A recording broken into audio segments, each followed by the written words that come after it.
Hey, my name's Rahul, and this is the beginning of my series where I'm going to teach you how to work on your own car. In the first episode of this series, I'm going to show you how to check your engine's oil level. Now this is something you want to do on a fairly regular basis, as the engine's oil is similar to the blood of the car. If there's not enough, chances are something's going to go wrong over time, and that's one of the leading causes as to why engines fail. The first step in checking your engine's oil level is you're going to need access to the engine. This is going to involve you popping the hood, which can typically be done by finding the lever underneath the driver's side footwell and opening that, which will release the hood mechanism. Alternatively, if you can't find where it is, consult your owner's manual. Now, before you get started with checking your engine's oil level, you want to make sure the car's been sitting for at least a few hours. This way, you've given the time for the engine to cool down and all the oil to settle all the way down to the bottom, which is where the long stick, known as the dipstick, will reach to give you an accurate reading. Now, before you get started on checking the engine's oil level, you're going to want to verify that the car's been sitting for a few hours there and you've got your hood open. The next step there is you're going to want to locate your engine's dipstick. This is typically going to be found at the front of the motor here, or near the back or the sides. An easy way to tell that you found your engine oil's dipstick is you're going to verify that it says either engine oil on the top, or sometimes the handle itself is yellow. Before you get started, you're going to want to put on gloves. This just makes things a lot easier, and you're also going to want to have a paper towel in hand. This just allows you to clean off the old excess oil so you can re-dip the dipstick and get a more accurate reading. The next step, once you've got your paper towel in hand and your gloves on, is you're going to want to pull the dipstick out.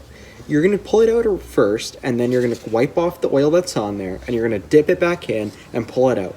The reason why you do the first initial dip is just to clear off any excess oil that may have been caught up, pulling it from the dipstick tube itself.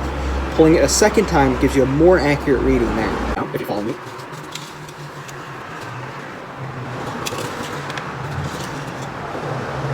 And there's our new engine oil level, all the way up full to the second dot right in front of my finger. And there's a more close-up image of the two dots. Most dipsticks will have an indicator like this. The top dot meaning full, the minimum dot right there meaning the minimum fill line that you want. Your oil should be between those two lines, ideally at the top. If it's anywhere below, you're going to want to top off your oil to prevent further damage. If you do find that your engine oil level is low, you're going to need to top it off. First, locate the oil fill cap. It'll look something like this. It'll have a little teapot with a little drip. That means oil.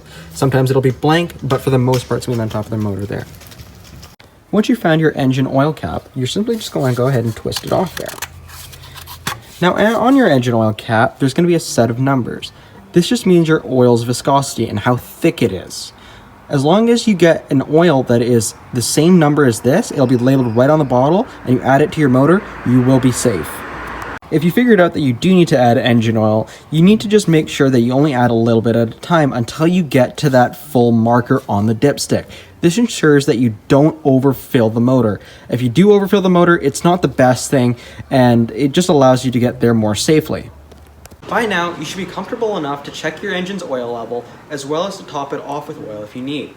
If you do have any other comments, questions, or any video suggestions, drop them down below, and hey, maybe I'll make a video out of it.